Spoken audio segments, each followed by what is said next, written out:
Hey everyone out there, I'm bringing it to you another episode of the AC podcast. I think we're up to week 7, I believe. 7, I think. But bringing to you the latest NFL news on my podcast as always. Today we're going to be getting into a slew of things. You guys already probably know where I'm going to start. So Philadelphia Eagles, of course. Howie Roseman, I'll be talking about him. I'll be talking about the Jalen Ramsey trade and what that means. Talking about the Packers, the Saints, the Colts, and then, of course, my top 5 winners and losers. I have extra time today to talk about the Eagles because they're just an abomination right now. And I'm going to just let you guys know right now, I'm probably be talking about Eagles for about half the show. So if you guys don't want to hear me talk for at least 25 to 30 minutes about the Philadelphia Eagles and what a disgrace they are right now, then I encourage you to fast forward it because I'm about to lay it out on them for sure. And I'm not going to yell either. I have no interest in wasting my energy on this pathetic team right now. I have no interest in doing it. But yesterday, and I can't even really be that mad that they lost to Dallas yesterday. You know, as a loyal fan, you know, I get up and I get riled up for this game. But I picked the Philadelphia Eagles to lose. I'll be honest. I thought it would be a closer game, maybe 34-30. I didn't think they were going to get stomped 37-10 on national TV last night in a primetime game on NBC. I did not think that was going to happen, but here we are, and the Philadelphia Eagles, they just got undressed, butt naked out in the street last night. I don't know what that was. That was a fiasco what that was. So yesterday, Philadelphia Eagles lose to the Cowboys 37-10. Carson Wentz wasn't impressive. 16-26, 191 yards, a touchdown and interception. Dak, he didn't really have to do much, but he threw all over us when need be. 21-27, 239 yards, a touchdown and interception. And from the opening tap, this game just went off the rails for the Philadelphia Eagles. Doug Peterson wanted to get the ball first so he could stop the slow starts that have been occurring on offense for the last 25 games or so. And Carson Wentz threw a ball to Dallas Goedert, and he fumbled it away. Another example of a player not helping out their quarterback, fumbling the ball in the first drive. And, of course, you can't rely on this Philadelphia Eagles defense, and they gave up a touchdown, 7-0 real quick. Then Eagles go on their second possession, and a guy I thought that the Eagles could count on, Lane Johnson, a former All-Pro and Pro Bowler, one of the best right tackles in the league. I think I called him the best right tackle in the league. Gave up a strip sack to DeMarcus Lawrence. And overall, the Eagles' offensive line was just porous yesterday. They've shown that they're not reliable. They've given up. They got dominated by the Atlanta Falcons, and the Falcons' only win is against the Eagles, and we see how that looks right now. As the Falcons are 1-6, but Cowboys just put a lot of heat on Carson Wentz, and it was predominantly with a 4-man rush. 52% of his dropbacks, Carson Wentz was pressured, and 3 sacks and 2 forced fumbles. And the Cowboys had 5 different guys with multiple pressures. Malik Collins, their defensive tackle, had 5. DeMarcus Lawrence, their Pro Bowler, who they paid $100 million to, had 3. Kerry Hyder, I don't even know who that is, had 3. Robert Quinn had 3. He was having a monster game against the Eagles' first-round pick, Andre Dillard. And then 4 other players tied for 2. So Carson Wentz was under siege all night, and he did the best he could. Obviously, he has to hold on to the ball because the Eagles receivers are just inept. Eagles' only real good-looking offensive drive came when they got assisted on 30 yards via penalty, so that wasn't even a good look for them in that right.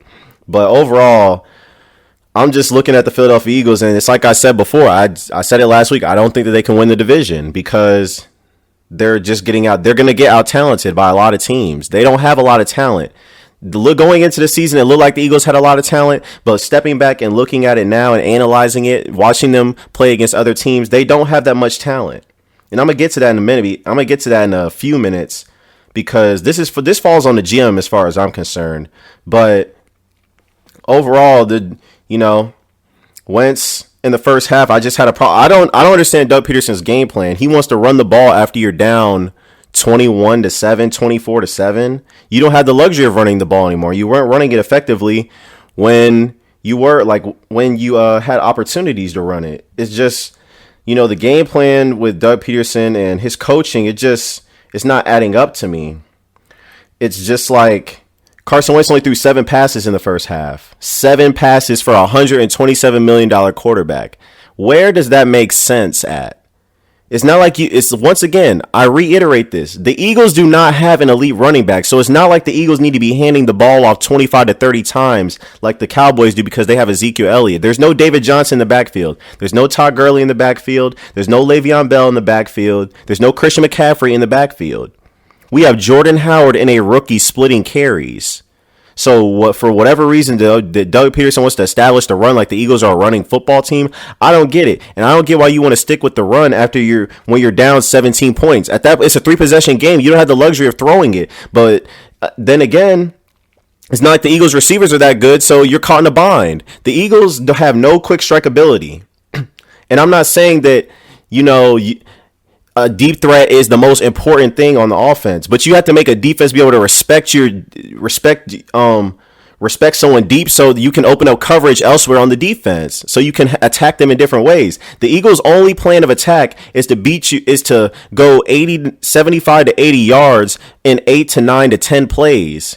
You're not going to beat a lot of teams like that if you can't strike quick on offense. The Eagles have no receivers that can strike quick. They have no guy that can beat you deep. They have a bunch of Shaquille O'Neal's running routes for them. Zach Ertz is big. Dallas Goedert's big. Alshon Jeffrey's big.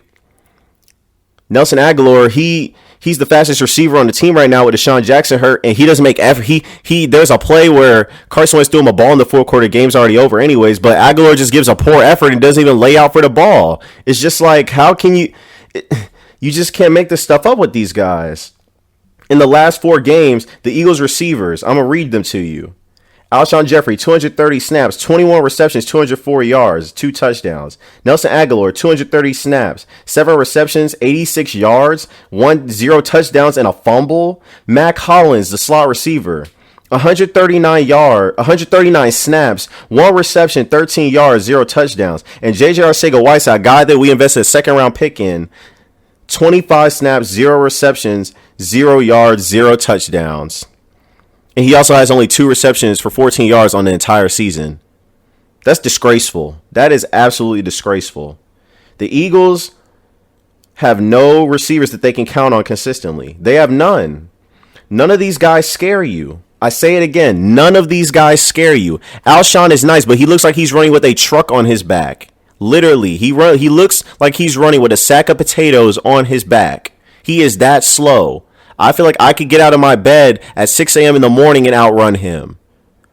It doesn't make any sense. Nelson Aguilar, he gives bad effort. He's the worst deep ball tracker in the entire league. He's caught the lowest percentage of deep balls out of any wide receiver in the league, 20%, according to Pro Football Focus. That is god awful. How can you have a receiver? How can you be paying this guy $9.4 million and he's not producing? He's produced 1 season. That was the season Carson Wentz had an MVP caliber season before he went down. This doesn't make any sense. And for all the people who want to talk about the Eagles running game, because Doug Peterson called a run on a key 3rd and 4 when the game was still somewhat salvageable. It was 7-14. The defense got one stop, had finally got a stop. And on 3rd and 4, you hand the ball off to Miles Sanders instead of letting Carson Wentz throw it. After you hadn't been running the ball that effectively all night. I just don't get what Doug Peterson is doing. His game plans don't make sense, and his offense looks very predictable right about now. The Eagles have no creativity on offense. At some point, we can't keep looking at Carson Wentz, or we can't keep looking at the offensive line. We can't keep looking at the receivers. At some point, as an offensive-minded coach, you have to scheme your guys open. You have to do something. It looks like the same stuff every single week. How can we talk about for 20-plus straight games that the offense starts slow, and we're not looking at the head coach? We're looking at the quarterback. We're looking at the offensive line. We're looking at the receivers. We're looking at everybody else except the head coach. This is on him. He's an offensive mind. And right now, this offense looks pathetic. In the last 3 games, the Eagles' offense is averaging 15.6 points per game. The Eagles are a horrendous offense right now.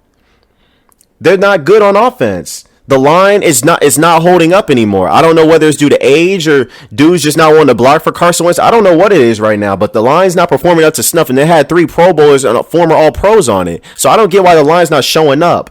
But that's just beyond me. I don't get it. Miles Sanders, we could talk about him. He has 18 carries for 42 yards in his last 3 games, 2.3 yards per carry, and you're handing him the ball on 3rd down? That doesn't make any sense. But at the end of the day, Carson Wentz left some plays on the field. He missed some throws. I can't sit up here and absolve him, but he's the only one for the majority of the season that's shown up. No one else has shown up consistently. The running game hasn't showed up consistently. The offensive line hasn't shown up consistently. Don't even get me started on these receivers. Leading the league in drops with 19. Are you kidding me? And then they're horrendous in contested catch situations. Hauling in just 33.3% of contested targets. Good for 27th in the league. You can't rely on it. Even if Carson Wentz does throw it deep, you can't rely on a person to catch it. And then these players don't even believe in the players they have on the roster. There's too many conflicting reports coming out of this Eagles locker room. You have an anonymous player criticizing Carson Wentz in offense for not checking the ball down. Are you serious right now? So that's where we're at right now with the Philadelphia Eagles. We don't have men who can go up to other grown men and tell them when they have a problem. We have to make anonymous quotes to Josina Anderson, who does a great job of covering the NFL, by the way. And whenever she says something, it's believable. I don't get it. I don't get why we have grown men in the locker room who can't address each other. So you want less fourth down aggressiveness and more punts. This is what was said in the article. This is what was said to Josina Anderson. They want more check downs. They want more second and long runs. You want more runs in the second half. You want less game planning and more off script stuff. What do they think this is? Globetrotters? Are you serious? More check downs? Check downs don't get you touchdowns. That doesn't make any sense. You can't stick to a running game when you're down 17, 20 points. What kind of ridiculous sense does that make? I don't know who made that comment, but right now I don't want to hear anything about anybody criticizing Carson Wentz, because if it came from a receiver, they have no license to talk because they're leading the league in drops. If it came from an offensive lineman, they have no license to talk either because they're giving up quarterback sacks and quarterback pressure before Carson Wentz even has a chance to breathe.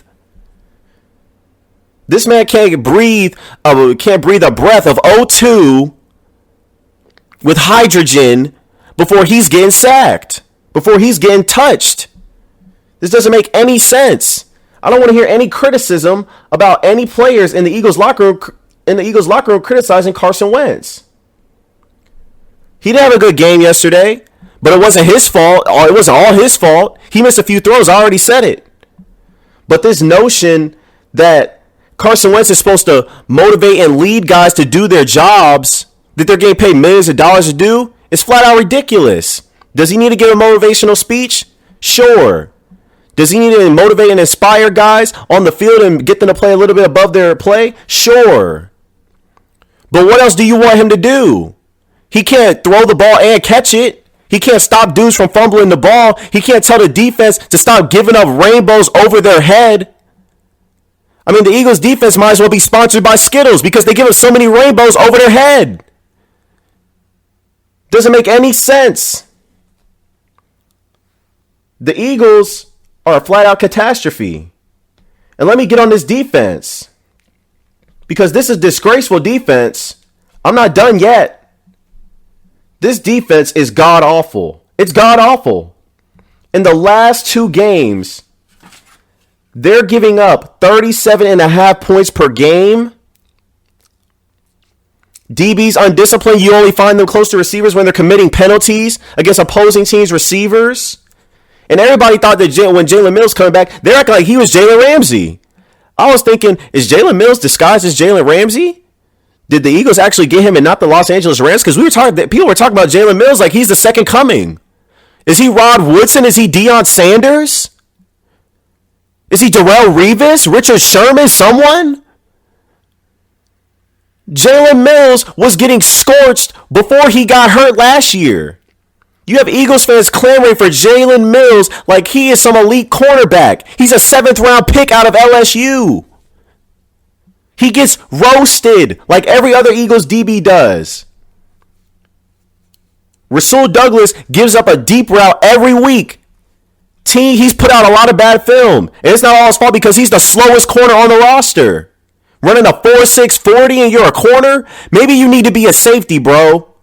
No offense. But corner is just not your position. You don't belong at corner and you're running a 4.6 40. Getting roasted all over the field. No, that doesn't make sense. Eagles are 21st and Eagles defense is 21st in points, giving up 25 points per game. They're 14th in yards, giving up 350 yards a game. 29th in passing yards. What a disgrace. 280 yards a game. And they're second in rush yards, giving up 73 a game. But at what point do we start looking at Jim Schwartz? Now, I get it. He doesn't have the greatest talent on defense. So there's only so much he can do. And matter of fact, let me loop the offensive coordinator and the defensive coordinator in together. At what point do we start looking at these guys? Because Mike Groh doesn't appear to be benefiting Doug Peterson like Frank Reich did when the Eagles won the Super Bowl. Frank Reich looks like a bigger loss from the Super Bowl winning team because Doug Peterson can't seem to muster up any type of offense. Not when the game is meaningful. And Jim Schwartz, he doesn't appear to have any answers on defense. Now, granted, this defense is not the most talented defense, but come on. The Eagles are the only team in the NFL to allow 20-plus points in the first half in 5 games. In Week 1, they gave up 20 to Case Keenum. Week 3, gave up 20-plus to the Detroit Lions. Week 4, I don't even remember who they played Week 4. Who did they play Week 4? Green Bay Packers gave a 20-point plus on Thursday Night Football. Week 5, they played Luke Falk. They gave up 0. Big whoop-de-doo. A guy who's not even in the league anymore. He was so bad. Then Week 6, you give up 24 to Kirk Cousins, who was struggling, had his receivers calling him out for not throwing them the ball. And then yesterday, you gave up 27 points in the first half. I mean, Jim Schwartz, do you have anything? Do you have any adjustments? Do you have anything that can make the defense at least look respectable? I get it. The secondary is horrible. They're the worst secondary in the league by far. But at what point can you make some adjustments to keep stuff in front of you so these corners aren't getting roasted every 10 plays? This doesn't make any sense to me. This Eagles team has no identity on either side of the ball. They don't know whether they want to be a running team or a passing team.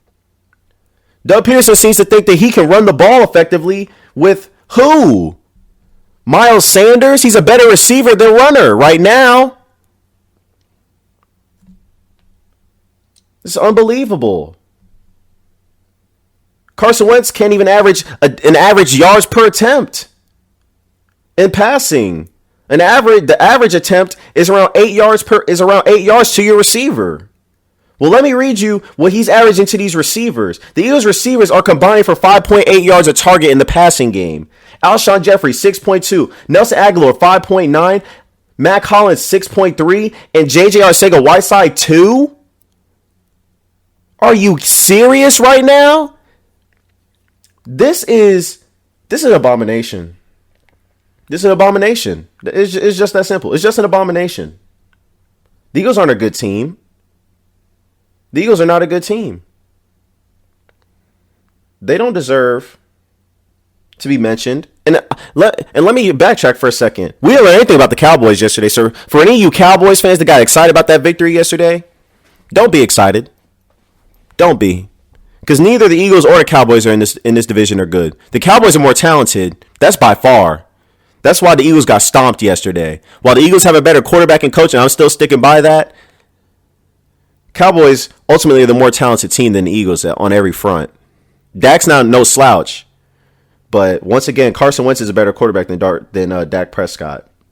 I'm not backing off that. But neither of these teams are really that good. The Eagles just had 4 turnovers yesterday and got blitzed from open and tap. Their first 2 possessions ended up in touchdown scores. You can't even rely on the defense to get a stop for you.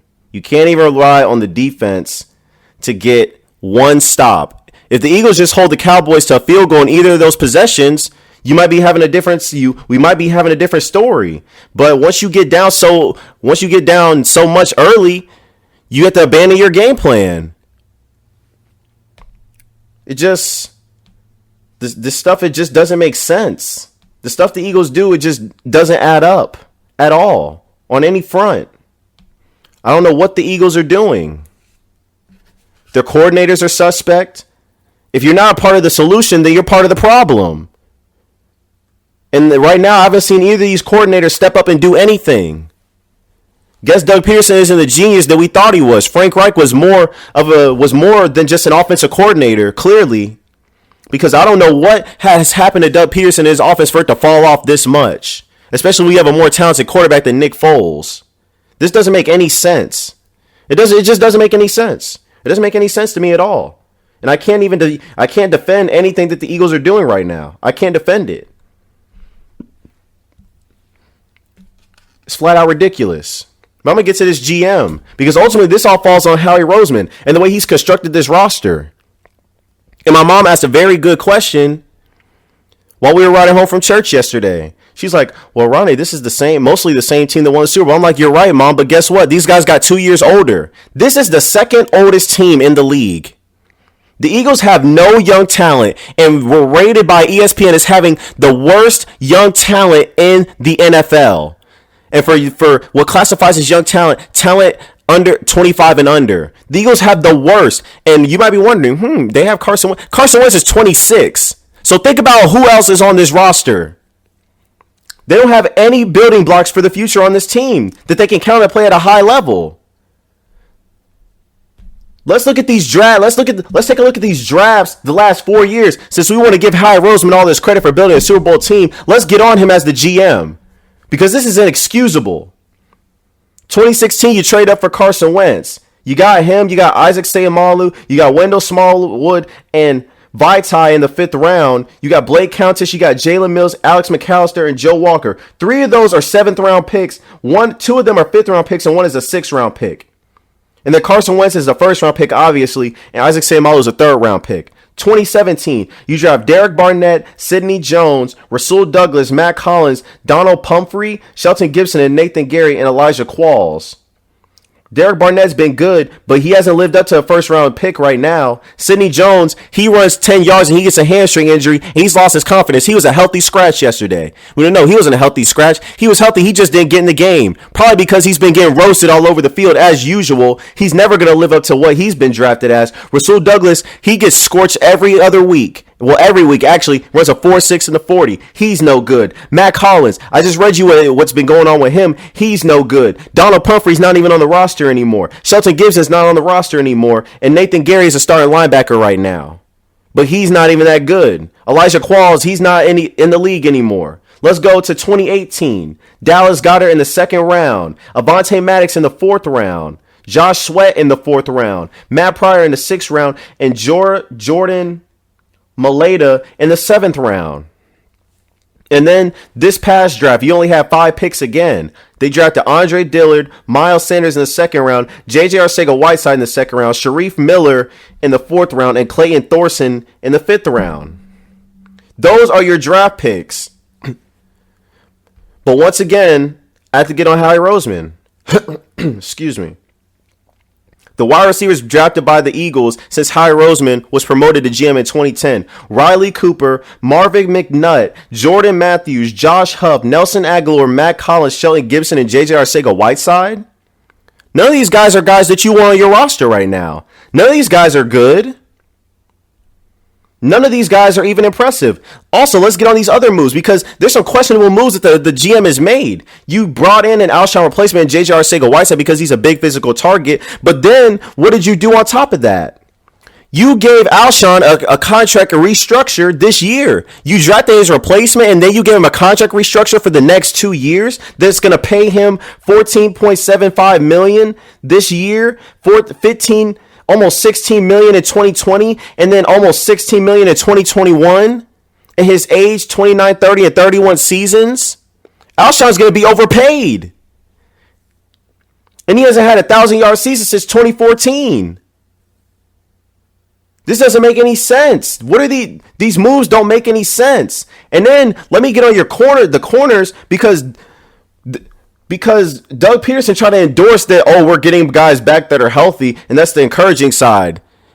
But the Eagles don't believe in these corners. Eagles players don't believe in that because you had Eagles players feeling like that. There was another report that came out last week. The Eagles players feel like Howie Roseman dropped the ball by not trading for Jalen Ramsey. So Eagles players don't even believe in the corners they have on the roster. I don't know what Howie Roseman is watching to not think that he doesn't need to trade for Jalen Ramsey. Oh, the price was too steep. Oh, the Eagles made an effort. They made an effort because a report came out yesterday that they offered a first and a second. But the Rams offered more. It was reported that the deal between the Rams and the Jaguars got done in about an hour. The Eagles have been trying to get Jalen Ramsey for weeks. For 3 or 4 weeks and couldn't do it. The Rams did it in an hour. It's unbelievable. Unbelievable. You don't want to give a 2 first-round picks for an elite guy who's a young building block? He's only 24. You don't have any young building blocks on your roster right now. You have nobody that you can count on that is under the age of 25 right now. You have a bunch of old guys running out there. What is this? A retirement home for football players? Get out of here. I don't know what the GM is doing. You didn't want to give a 2 first for Jalen Ramsey? Draft picks are being overvalued. There's only a 50% hit rate on first-round picks. And you haven't hit on any first-round picks other than Carson Wentz in the last 4 years. And you don't want to trade? The other teams that have traded first-round picks for players that are proven has worked out. Chicago Bears traded 2 first-round picks for Khalil Mack. How's he looking right now? Dallas Cowboys traded a first-round pick for Amari Cooper, who you also could have had, but you didn't want to give up a first-round pick for him. See what being cheap gets you? Howie Roseman is the guy who walks in the store and wants a discount for everything.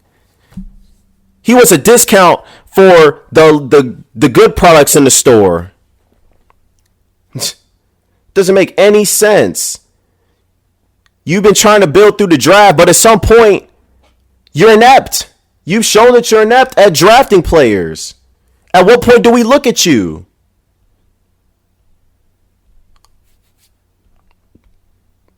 GM has just dropped the ball. You missed out on Jadeveon Clowney. You didn't put your hand in the jar for Minkah Fitzpatrick, and now you let Jalen Ramsey slip through? You don't even have a license to be holding on to draft picks, acting like they're valuable, because you're not doing anything with them. This team hasn't been set up for long-term success. You haven't given Carson Wentz what he needs. This team looks old. The offensive line looks old. They look slow. When you watch the Philadelphia Eagles, they look slow. They look slow at corner. They look slow at receiver. They look slow at running back. There's no speed on this offense or defense anywhere. Their linebackers are slow. Their D-line is slow. And their aggression gets used against them. Teams do the same stuff against the Philadelphia Eagles D-line week in and week out. Week in and week out, they do the same stuff, and it works every time. Because everybody knows the Philadelphia Eagles are an attacking defensive line. They want to get up the field and tackle you on the way to the quarterback.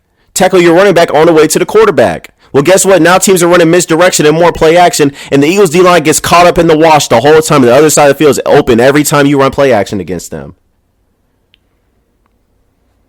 We are 7 games into the season. We don't know what the Philadelphia Eagles are. They're not a defensive team for sure, but they're not even an offensive team. Their offense is just offensive to watch.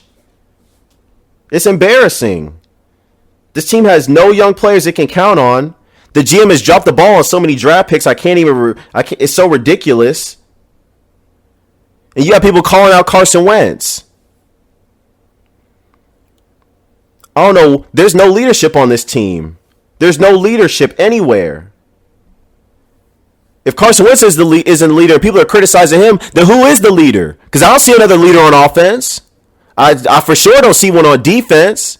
Even the Eagles' safeties are suspect. I thought that was the best part of their defense, or at least of their secondary. But Malcolm Jenkins and Rodney McLeod are slow and old. Their route recognition and their eye discipline is getting confused. They're giving up big plays in the secondary. Eagles don't have anything that they can rely on going into a game other than Carson Wentz. And Carson Wentz doesn't have any help. He has his receivers leading the league in drops. He has an O-line whose play has dissipated. You have guys who are lacking speed at the receiver position. And I just want people to understand. I'm not saying that. I want people to understand why I keep harping on the fact that the Eagles don't have a deep threat. I want people to understand, because if you have a deep threat, that means the defense has to account. You have to dedicate more guys to stopping a deep threat. You have to dedicate more coverage to that guy, which opens up the rest of the field. The Eagles have a bunch of big guys and possession guys, a bunch of guys who can run short to intermediate routes. But you have no one that can stretch the field. So what does that mean? The defense can sit because they know no one's going to beat them deep. The defense can be more aggressive in the middle and dedicate more coverage to the middle of the field. And you see it routinely with the Eagles. They have to go 8 plays, 9 plays, 10 plays on every drive. And that's not consistent. At some point, you're going to slip up. It's not consistent. You can't have consistent offense that way. You can't have just no quick strike ability. The Dallas Cowboys, for everybody that wants to get on them, Amari Cooper is a quick strike receiver. He can catch a slant route and go 75 to 80 yards. Who do the Eagles have that's like that? Zeke can take it 60 to 70 yards in a minute. What Eagles running back has that? And I'm not saying you have to have an elite receiver, but at least have some guys who can scare you deep. At least guys that can get behind somebody. Eagles don't have anything that makes you think that they can succeed going forward right now. They have nothing that they can rely upon.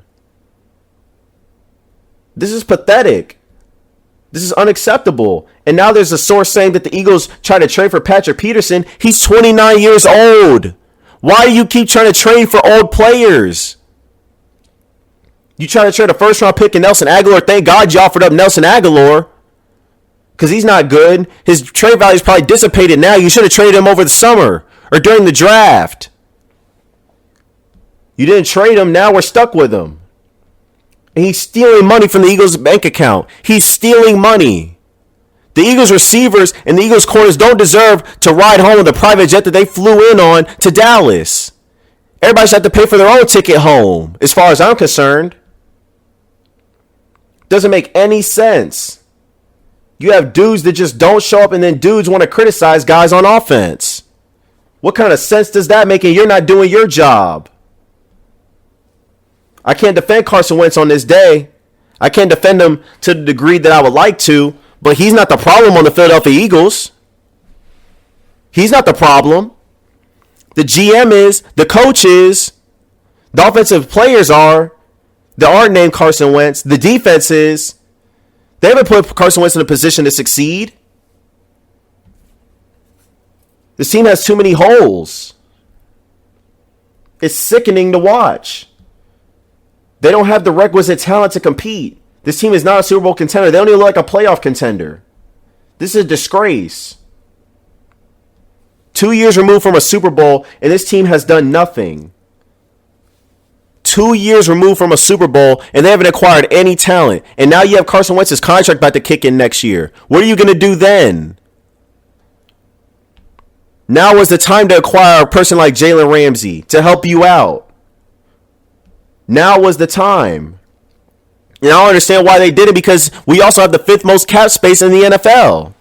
You could have traded for him and signed him to a long-term deal. No problem. But now you've messed it up. Now you have nothing to hope for. There's no hope with the Philadelphia Eagles. There's none. There's nothing to hope for if you're a fan of the Philadelphia Eagles. The only hope you have is Carson Wentz. And right now, you can't even have much hope for that, because he doesn't have anything that he can work with right now. Doug Peterson is a shell of himself calling plays. The Eagles don't have a competent offensive coordinator. Their defense stinks, and the defensive coordinator is not making any adjustments. And on top of that, his GM isn't making the requisite moves. Why would you draft the offensive lineman in the first round if you have Jason Peters and the guy who was backing him up, the guy who because Jason Peters was hurt in the Super Bowl, the guy who was backing him up and ultimately replaced him for that Super Bowl run is the guy on the roster. What do you need to draft the offensive lineman in the first round for when you could have had someone like DK Metcalf or Terry McLaurin for you? Eagles have surrendered at least 100 yards to almost every receiver other than the Jets receivers. And the Jets receivers aren't even good. And they had Luke Falk during that game. And he was a disgrace. So I don't know what the Eagles are doing, but this isn't going to be a good team going forward into the future. So if you're a Philadelphia Eagles fan, I'm sorry. I'm a Philadelphia Eagles fan, but I'm talking to all the other people that are listening. They're Philadelphia Eagles fans. If you're a Philadelphia Eagles fan, it's not looking good going forward either. It's not looking good at all. Right now, the only thing we had to look forward to is Carson Wentz. And people may say, oh, you have a good quarterback. He should be able to keep you in the game. At some point, your playmakers have to make plays. Carson Wentz is a playmaker, but he can't make all the plays. All he can do is throw the ball. All he can do is throw the ball. If receivers aren't going to catch it, that's not Carson Wentz's fault. If his defense isn't going to show up, that's not his fault. Carson Wentz touched the ball. Let's just think about this for a second. A guy getting paid over $100 million only threw the ball 7 times in the first half. 7 times? What am I paying you for? To hand the ball out to the running back who's making about $3 to $4 million? Eagles are a joke right now. They got punked yesterday. I'm done with them right now. I'm done with them right now. It's just disappointing. There's no talent on this team except at quarterback. And the Eagles have just been massively overrated by NFL experts and me. I did not foresee this coming into the season, but this is where we are. And look, I'm only keeping it as honest as I can. Carson Wentz isn't a problem. He wasn't the solution yesterday, that's for sure. But he's the only person that can be relied upon week in and week out to even give some effort. Because the Eagles didn't even give that yesterday. After they got down 14-0, it looked like guys just quit. Guys want to go to Jacksonville and play with Nick Foles. Good luck with that. I got to say this last thing before I start talking about Jalen Ramsey. People need to remember, Nick Foles won the Eagles the Super Bowl, and I appreciate it. I appreciate it so much. But let's remember what happened. Let's remember what Carson Wentz did for this Philadelphia Eagles team, because we forget that he put the Eagles in position to have the number 1 seed throughout the playoffs, to have home field advantage. He did win 11, 12 games before he got hurt against the Rams and tore his ACL. He did do that. Because let's just think about this. If Nick Foles was the starter for the entire season that the Eagles won the Super Bowl, would the Eagles have won the Super Bowl? No, they wouldn't have, because we know what Nick Foles is. Why were the Eagles not favored in any game in the playoffs? Because of Nick Foles. I guarantee if they had Carson Wentz, they would have been favored in every playoff game. So let's just keep that in mind going forward. We can talk about Nick Foles and this and that with him, but he's a stopgag. We need to stop overrating this guy and acting like he is the second coming of something that he's not. He's had some bright moments. I'll give him credit. But we need to stop overrating this guy and acting like he's Joe Montana or something. What he did was impressive, but come on now. Let's keep stuff in perspective. The low light of my week last week wasn't even the Eagles losing. It was the fact that on Tuesday at about 7:50 p.m., I found myself in an elevated level of misery, an elevated level of sports depression. You guys may be wondering what sports depression is. Well, it's when as a sports fan, you get your hopes so high, like sky high, and then they just come crashing down, just so far down into the Earth's core. It's just unbelievable. When I saw that the Rams traded 2 first-round picks and a 4th for Jalen Ramsey, I was disgusted. I was sickened. I was like, how in God's name could the Philadelphia Eagles not trade for Jalen Ramsey with the way their secondary looks? The Eagles have no corners that can stop anybody. They don't have corners that can guard people straight off the street. But yet the GM thought it was okay not to trade for Jalen Ramsey. The Rams moves really didn't make any sense to me after I sat back and thought about it, because they traded Marcus Peters for a 5th-round pick in Tavon Young. Tavon Young wasn't even a guy in the rotation, the Ravens, but I mean, he's got some athleticism, and the Rams need some linebacker help.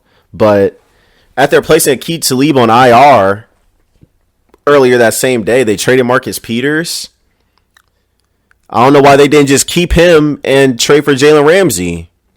That would have been a nice quarterback tandem to have, but I guess Marcus Peters fell out in LA, so that's that. But the Rams have shown that they're an aggressive team, or at least their front office is aggressive. I got to give Les Snead a lot of credit here. This used to be what Howie Roseman would do. Well, Howie Roseman doesn't make any moves like this, but I got to give Les Snead a lot of credit. He's trying to go all in while Jared Goff's contract hasn't kicked in, because going into next season, the Rams 2020 cap hits. They're going to have the number one QB cap hit unless Dak Prescott gets paid this year or next year. They're going to have the number one cap hit with Jared Goff at $36 million. They're going to have the number one running back cap hit with Todd Gurley at $17 million. They're going to have the number one defensive lineman cap hit with $25 million dedicated to Aaron Donald. And they're going to have the number 6 wide receiver cap hit with $16.8 million dedicated to Brandon Cooks. Those 4 guys are going to eat up over half the salary cap for the Los Angeles Rams. And Jalen Ramsey's going to command at least what? Xavier Howard got a 5-year, $70 million extension. Jalen Ramsey's going to get at least $18 million. He might want more, knowing him. And he deserves every penny of it. Jalen Ramsey hasn't given up any big plays this year. He's allowed only 2.6 yards after the catch per reception. Third best among corners with at least 100 targets, according to Next Gen Stats. Coverage success, 59%. Ranked 7th in the NFL. 2.6 yards after the catch per reception. Third in the NFL among cornerbacks. Opposing passer rating, 62.9. Third in the NFL among cornerbacks. This guy's an elite corner. And I've been saying it for however long I've been clamoring for the Eagles to trade for Jalen Ramsey ever since he got on the trade block. This guy is the best corner in the NFL. I don't want to hear anything about Stephen Gilmore, Xavier Howard, Casey Hayward, Patrick Peterson, Marshawn Lattimore, Jair Alexander. I don't want to hear anything about any of these other corners. Jalen Ramsey is the best corner in the NFL. But the Rams gave up a haul to get him. They're not there. If they don't trade back into the first round of this year's draft, this will be the 5th straight year. They won't have a pick for the next 5 years. 2017, they didn't have a first round pick because they traded Tennessee for Jared Goff. 2018, they didn't have a first round pick because they traded to New England for Brandon Cooks. 2019, they traded down with Atlanta.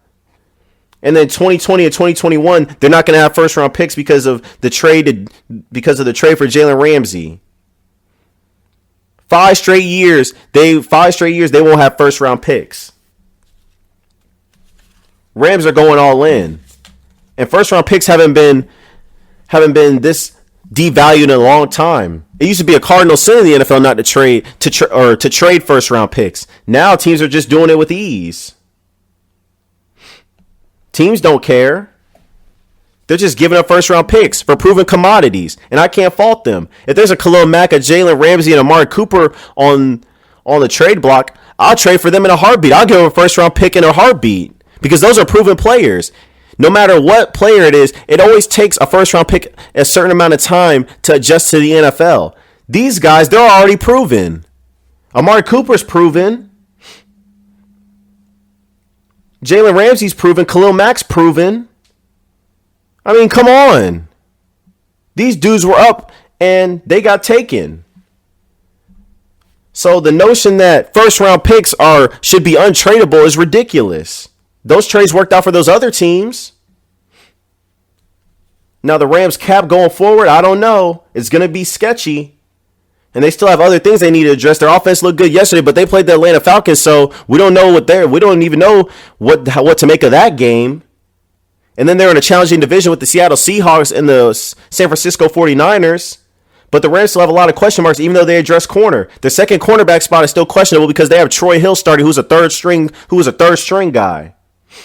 Their offense had been struggling until they played the sorry Atlanta Falcons defense yesterday. Linebacker still was a question mark, and their O-line, who lost 2 starters last year, does not look the same. So they're not running the balls effectively, which is a big part of Sean McVay's offense, and he's looked like he's been figured out. So we got to monitor that going forward. But overall, I like the trade for Jalen Ramsey. I have no problem with it. But moving on, Packers defeat the Raiders yesterday 42-24. And yesterday, we just saw what makes Aaron Rodgers so special. 25 of 31, 429 yards, 5 touchdowns. QBR 97. My, oh my, Aaron Rodgers is something special. He put on an absolute show yesterday. I am concerned about Green Bay's run defense, though, because they surrendered 155 yards on 31 attempts. But their defense is still good, though, especially their secondary and their pass rush. But they got to get this run stuff figured out. I don't like that they're giving up all these yards on the ground. It's not a good thing going forward. Derek Carr was pretty good, 22 of 38, 2 touchdowns, an interception, but I don't expect anything from the Raiders. I don't even believe in John Gruden and what he's trying to sell the Raiders. He shouldn't have got that 10-year, $100 million contract from the Raiders either, when there's more proven coaches in the NFL who deserve contracts like that. He walked straight out of the Monday Night booth into $100 million. That's ridiculous. But overall, this is more about the Green Bay Packers because the Raiders, they're not in contention for anything this year. The Green Bay Packers, I think they're the best team in the NFC as it stands right now because Aaron Rodgers is the best quarterback in the NFC. He's the best quarterback in the NFC. I don't care what anyone says. Saints defeat the Bears yesterday, 36-25. This was the shocker of the day. The Bears gave up 36 points. And my goodness, Mr. Trubisky, man. You know it's bad when the Bears have him throwing 54 passes. 34 54, 251 yards and 2 touchdowns. How can't you throw for 300 yards and you threw the ball 54 times? It's just ridiculous. But this offense is just, this is why you can't believe in the Bears. The biggest mistake the Bears have made in the last 2 to 3 years, because they made a lot of good things happen. They've built a dominant defense, the best defense in the league, even after they gave up 36 points to the Saints yesterday. I'm not going to overreact to one game.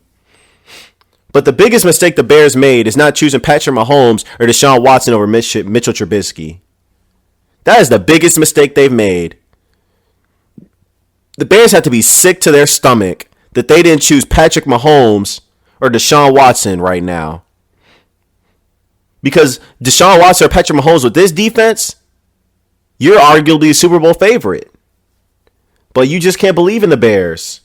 And the Bears defense just got beat up and worn down yesterday. Sean Payton, it's time that we have a conversation about Sean Payton as a top 3 coach. Forget top 5, top 3. Because what he's doing with Teddy Bridgewater is sensational. I give Sean Payton far more credit than I give Teddy Bridgewater. Teddy Bridgewater was impressive yesterday, 23 of 38, 281 yards, 2 touchdowns. But Sean Payton, he's just showing that he knows how to coach. He's showing that he knows how to coach. No one's ever ran against the Bears like this. 35 rushes for 151 yards, and Latavius Murray had 27 of those rushes for 119 yards and 2 touchdowns. Saints D-forced 2 turnovers. Sean Payton just draws up masterful game plans, and he has his whole staff ready to play. You don't ever see the Saints come out in a game and they're not ready to play. You see that with a lot of teams where they just come out, they're not ready to play. But regardless of whoever's on the field, the Saints come out ready to play. And that has to be something that's talked about because that's something that's underrated in the NFL. When your team comes out ready to play every week, they know the game plan, they execute it, and if the game plan is not working, their defensive coordinator, their offensive coordinator, and Sean Payton make adjustments. Sean Payton has a hand in everything. He has a hand in the defensive game plan and the offensive game plan. Oftentimes, you won't see head coaches involved in the defensive game plan if they're an offensive head coach or the offensive game plan if they're defensive head coach. They're more so focused on their team. But Bill Belichick and Sean Payton, their hands are in everything. They're heavily involved. Some guys are involved, but there's other guys, there's other head coaches that are heavily involved. And we need to start having a conversation about Sean Payton for Coach of the Year. He's the coach. He has to be the Coach of the Year candidate right now, the lead candidate, because what he's doing right now is sensational. But for the Chicago Bears, there's no way that they can contend for a Super Bowl as long as Mitchell Trubisky is the quarterback. Because their defense will eventually at some point, your defense will get worn down and tired from being on the field so much. And that's what's happening to the Chicago Bears. It's just, I feel so bad. They're going to waste away a dominant defense because they have Mitchell Trubisky at quarterback. It's a waste of time. He is a waste of time. There's nothing to be satisfied with. And yesterday, Khalil Mack only had one pressure on 26 pass rush snaps. We got to give Sean Payton credit for that too, because he's the best pass rusher in the league. Teddy Bridgewater finished 8 of 9 for 158 yards on play action. That's where all his deep completions came from. Or his throws down the field, at least. Intermediate to deep throws. What a sensational coaching performance by Sean Payton. I just got to give him credit. I think the Saints are the second best team in the NFC. Maybe the third, depending on 49ers. But I think the 49ers defense is better than the Saints. But the Saints have the better quarterback, so I got to give the edge to the New Orleans Saints once Drew Brees comes back, because I still don't know about Jimmy Garoppolo. Last game I'm going to talk about, Colts defeat the Texans yesterday 30-23. What a disappointing performance by the Houston Texans. This team's just too up and down. They're inconsistent. Deshaun Watson, 23 of 34, 308 yards, a touchdown, and 2 interceptions after he had a masterful performance the last 2 weeks against the Falcons and the Chiefs. You wet the bed against the Colts? It's unbelievable. Got Jacoby Brissett out here looking like Aaron Rodgers. 26 of 39 for 326 yards and 4 touchdowns? Are you serious, Houston Texans? On defense? This team's just too inconsistent. They look good when they're really good, but they look so bad when they're really bad. And they didn't play the most horrendous game yesterday. But you're supposed to be the best team in this division. You have the best quarterback. Clearly, you don't have the best coach, because that looks like that's Frank Reich. Who I wish the Philadelphia Eagles still had. If Josh McDaniels didn't back out of a job, we still have Frank Reich on the coaching staff right now. But Frank Reich deserved a head coaching job. I can't deny it. But right now, the Colts have a talented roster. Let's not forget, even though Andrew Luck retired, this was still one of the most talented rosters in the league. Andrew Luck just made them a Super Bowl contender. Right now, the Colts are just a playoff contender. But the Colts have the best O-line in the league with Quentin Nelson, Costanzo, Ryan Kelly. It's impressive what they do. It's very impressive. They have a formula that they stick to for winning. They're going to run the football with their big physical O-line. They're going to run some play action. And they're going to play defense.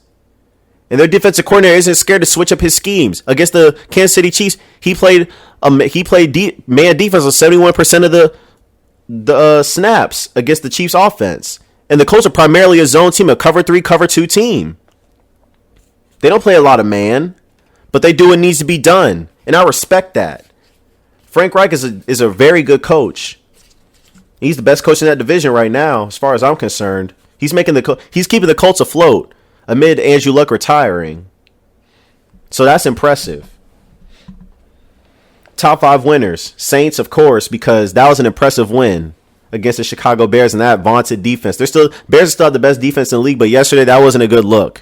Now, granted, your quarterback's not that good, so you're going to get worn down, but I've seen the Bears do just to play elite defense even when Mitchell Trubisky hasn't showed up. But at some point, the Bears just got out coached, so it is what it is. The 49ers, they're 6-0. They're undefeated. They're 6-0 or 7-0. They're undefeated still in the NFL, and their defense is just number 1 in the league in points, number 1 against the pass. 49ers defense has just made big strides from last year when they were one of the worst defenses in the league last year. And then they only had 2 interceptions last year, of historic low. It's just impressive what the 49ers do on defense. I would love to expand more on it, but I don't want to keep talking about. I don't want to keep going too much longer because I harped on the Eagles a lot. But one of these podcasts, I'm going to really break down the 49ers defense because I love what they have on defense at all 3 levels. It's impressive. Yesterday, the Arizona Cardinals, Kyler Murray wasn't impressive, but he got his 3rd straight win as a rookie, and that builds a lot of confidence for rookies. And I'm a big Kyler Murray fan because he went to Oklahoma, which is a team that I root for. So in college football, because my Florida State Seminoles, they're just stinking it up all over the place. My alma maters, you just can't even make the stuff up with the Florida State Seminoles. But anyways, yeah, Kyler Murray, he's just really impressive, and he's just doing a good job, and he's won his 3rd straight game. So that was something that I liked a lot. 4th winner, the Jacksonville Jaguars. They lost yesterday, of course, but They traded Jalen Ramsey and they got 2 first-round picks for him. So now they have a total of 4 first-round picks the next 2 years. So if they want to trade up and get a quarterback, or they want to make moves on and get one of these DBs in this draft, because this is a deep draft as far as corners are concerned in the first round. So, I mean, I'm not saying any of these guys can replace Jalen Ramsey, because Jalen Ramsey is a generational talent. But if they want to get a DB that'll be good for the next 10 to 12 years, they can find one in this draft because there's plenty of them. And then my last winner is the Denver Broncos. And why I say they're a winner is because John Elway needs to blow this team up. They just need to start fresh. The only way that the Broncos are going to get back to relevance is if they blow this team up, because right now this is just a catastrophe. The Broncos are not a good team, and it's just time to let it go. But you have to know when to let it go, and what better time than now to start fresh and fix this team, because you have a lot of guys like Von Miller, Chris Harris, who won you a Super Bowl, but you know they're older guys, and you know other teams could use them. You could get draft value for them and trade them and rebuild this roster. So I think it's time that the Broncos do that. Top loser, guys already know. Philadelphia Eagles. I don't even need to get on them anymore. They've just disappointed on so many fronts. And, you know, if you want to hear more while they're a top loser, you can listen to the first 30, 35 minutes of this podcast, because I'm not going to touch on it anymore. Second loser, the Atlanta Falcons / the Chicago Bears. Falcons, they're a disgrace. It's time to fire Dan Quinn, obviously. Falcons just aren't good. Matt Ryan got hurt yesterday. Falcons got spanked around yesterday by the Los Angeles Rams, so it's just not good. Bears, they're second loser. They're so high on my list because they can't compete for a Super Bowl, which is what they expected coming into this season with this vaunted defense. But as long as Mr. Trubisky's on the roster, they're not competing for a Super Bowl. That's for certain. Third, the Chargers. They're actually a team that has a lot of talent, but there's always something missing with the Chargers. Phillip Rivers is overrated to me. That's just my opinion. He's overrated. Missed the playoffs 7 of 8 years before last year when he made the playoffs, and then he got stomped by Tom Brady. Then yesterday, Melvin Ingram, who held out for a contract, fumbled the ball on the 1 yard line, and that's the way it goes sometimes. That's why you don't pay elite money for running backs. This is why paying running backs is overrated once again.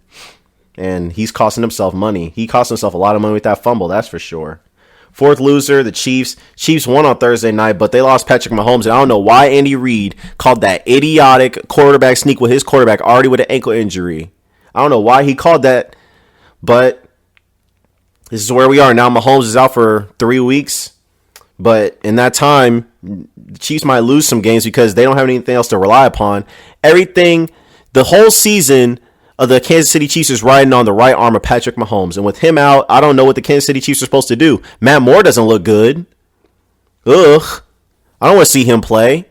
Patrick Mahomes is my favorite quarterback to watch other than Carson Wentz. But right now, Patrick Mahomes is hurt because of one idiotic play call by the head coach.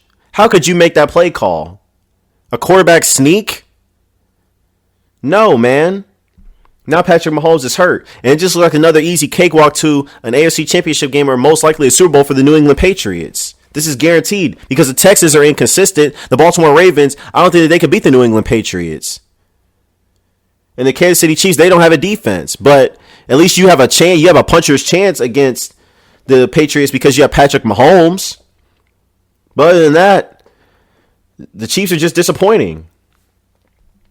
So they're a loser just because they lost Patrick Mahomes for a while. And then the Seattle Seahawks got beat down yesterday by the Baltimore Ravens. Russell Wilson finally threw his first interception of the season. He didn't look too impressive. But this is what I'm worried about, the Seattle Seahawks. They're a team that plays above their they're a team with a winning formula, but they play above their talent level because they're not a real talented team, but they have Russell Wilson. He can make up for a multitude of sins. He's done a lot of things. They have a system in place that they stick to, and they don't back down from. They're going to run the ball a lot. Russell Wilson's going to get a few scrambles here and there. He's going to throw his shots and play action deep pass it and make a lot of intermediate throws. So the Seahawks have a formula for winning. They're the second best team in the division, but yeah, the Seahawks, that wasn't a good loss yesterday to the Baltimore Ravens, especially at home. No, that wasn't a good loss. So that's that. But I'm going to get out of here, you guys. I appreciate you guys for listening. If you have any questions, leave them in the comment section under this episode. I'm sorry I had to talk about the Eagles for almost half the show, but, you know, it's just disgraceful what I've seen from them, and it's just unbelievable. So I had to touch on it, but I appreciate you guys for listening. I'm out.